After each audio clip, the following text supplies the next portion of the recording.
which was like Ordinance 4118, they What is your cat doing?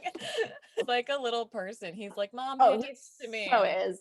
He's very manipulative. So the sitting sleeping ban, essentially it said that like you can't sit, lie down, or put your belongings 500 feet from an underpass, a freeway exit, or available shelter. We have 1,000, give or take, shelter beds here in Los Angeles. We have about 50 to 60,000 unhoused people. Some of those places aren't good for people. Some of them. Oh, no, none of them. Yeah. Right now during COVID, none of them are. They're not like safe places. True. Yeah. And also you give up a lot of agency. Yes. To be in a place like this. Like you have to have a curfew. Sometimes you're not allowed to keep pets. We're sort of like policing them in this space. And we ask them to be grateful, like no matter what. So it's like, yeah, this is shitty, but like you should just be happy that you have it. And there's just no dignity at all. There's no dignity in it at all. And I know like firsthand, people will walk miles.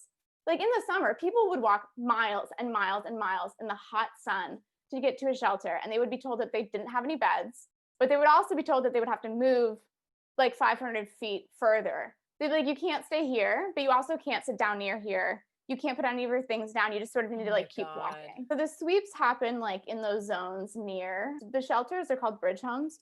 So the sweeps are like the sanitation department getting up at 6 a.m. and throwing out everybody's stuff, including like birth certificates, ID stuff.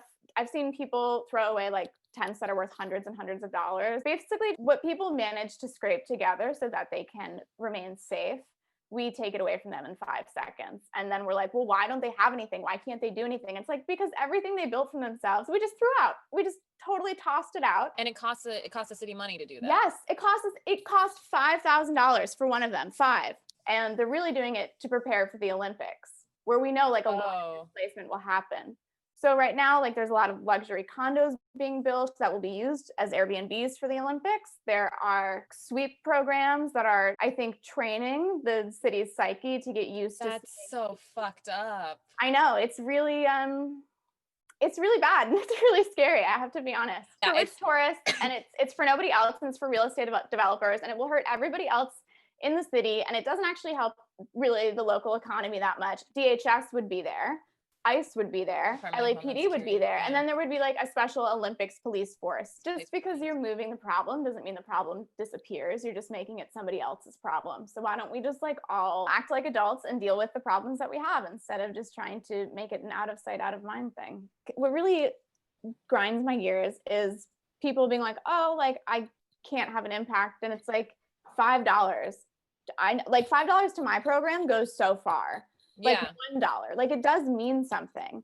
And even if all you can do is like on a Sunday volunteer 2 hours of your time, that matters. Like it doesn't have a net effect. Like it counts. Yeah. It's also like so interesting to me that the people are like, well, I don't want to give my money directly to unhoused people because what if they spend it on like drugs or whatever? And I'm like, you fucking aren't volunteering because you're fucked up right now, dude. Exactly. Like, what? Like, are you kidding me? Like, no. How is it better spent with you? Not at all. Especially because it's like, I know that you have done like a trust fund's worth of cocaine. Yes. So don't tell me that you think these people should not be spending it on drugs. It's because they're like, I'm doing that cocaine. My parents wanted me to do the cocaine in their house. So like, I'll be safe. You know?